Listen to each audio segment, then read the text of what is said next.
Hello, welcome to the July 2023 Conspirators preview. So, Conspirators is the Bat and Bottle Wine Club case that has 12 bottles in it.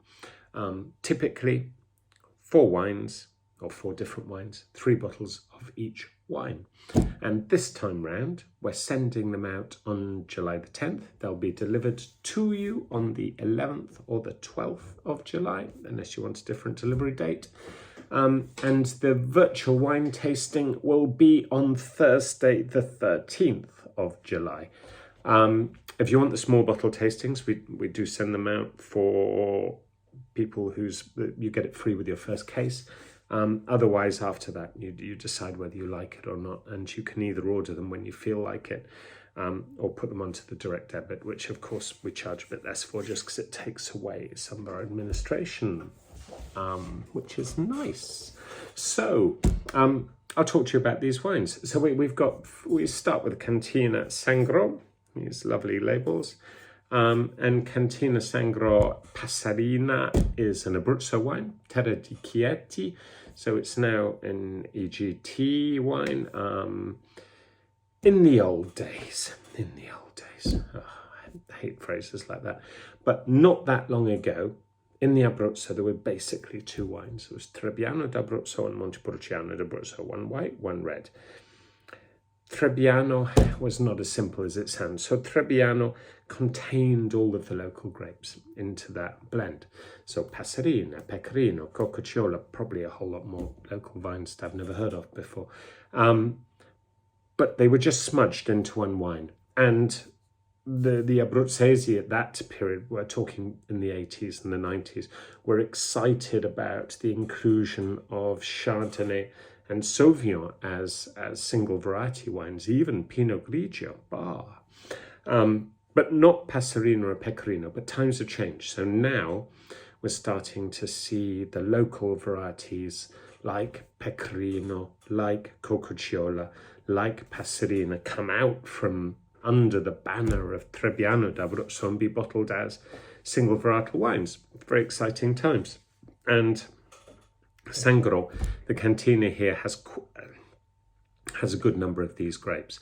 So when we were just buying, or before Frentana joined together with Sangro, there wasn't enough of this style of wine to actually bottle single varietal Passarinas, single varietal Pecorinos. It just wasn't the crop. There is now, so it's quite exciting. We've gone from having a Trebbiano d'Abruzzo in the opening level of the wines to having a Trebbiano, a Passarina and a Pecorino, and a Ceresuolo actually, which I love. Wow, beautiful wine. Anyway, Passarina now, how good is it? I used to not be quite so convinced. The only ones that started to really get me convinced, we were buying from Abbianova. In fact, you had an Abbianova in one of your cases, and that was high altitude, volcanic, remarkable Passarina, actually, very, very high quality. This is a slightly different take on it. This is larger volume, much lower prices, but more freshness to it, more ease. The acidity is controlled, it's soft, the fruit's delicious and peachy and fleshy. It's really lovely summer wine, and that's why we put it in this case. It's designed for July. 3 bottles won't be enough, but it'll give you a very, very good idea of how much you love it. I suggest you come back and get a case. It's really good summer drinking. The next one is Paolo Pietrilli. So we go from one of our bigger producers to one of our smaller ones. And Paolo's Morte del Lupo, it's gone into a Burgundy bottle this year. It's quite divine. The colour's a tiny bit darker, tiny bit. He does not fret about the colour of the wine, but I think he's absolutely nailed this one. It's got a real purity and freshness of fruit. It always does, to be honest. And it's a 2022, 12.5%. It's one of the greatest southern Pugliese rosés you can have. Historically, you see, Puglia didn't really do white wines. The white grape it has is more the most important one is called Locrotondo. Locrotondo is made from Verdeja mainly, and Bombino Bianco. Neither are magnificent white grapes, but I mean they make good fresh wine. They're just as good as Cortese. So you know you've got these varieties, or white varieties, but being grown in an area which is very, very hot, very difficult to make white wine in of any quality.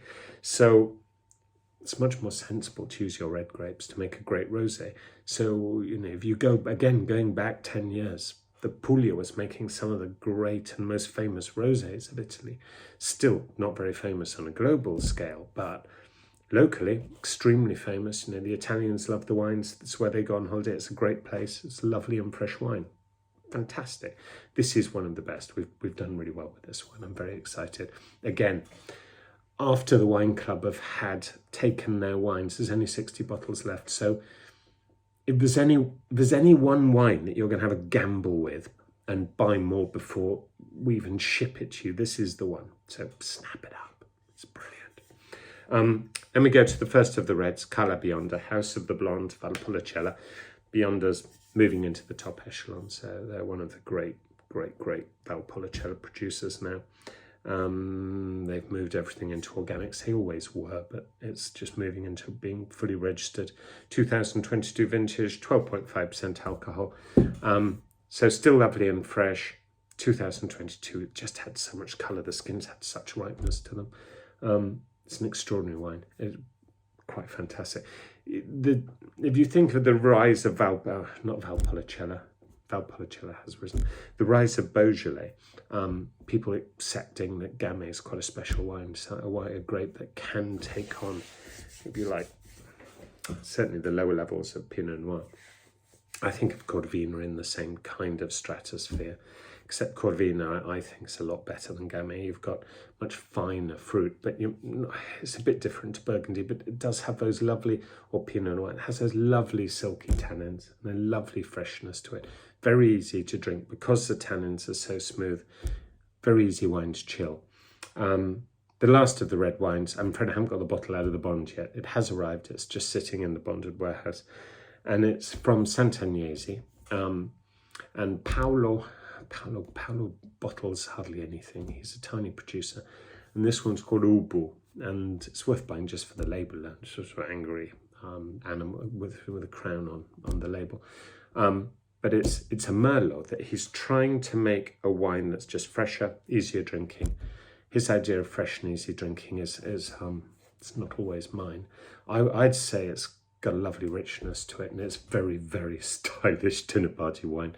It's really, really good. It's super Tuscan, not quite super Tuscan quality, but it's coastal Tuscan Merlot of epic proportion. It's very, very lovely wine. We've got plenty of it. And Paolo is coming to the tasting, which is on the 13th of June. So if you're looking at this preview before 13th of June and you want to come meet Paolo, come along and meet him. He's the most lovely of lovely people. And he's just near Piombino in Toscana. The wine tasting is at St. John Smith Square on the 13th of June. Okay, any questions at all, just drop me a line. I'll leave my email and in the bio, and you can find my mobile phone number on my website, or on our website, which is bat.wine. Okay, hope you have a lovely summer and hope to see you at the virtual tasting on the 13th of July. Bye.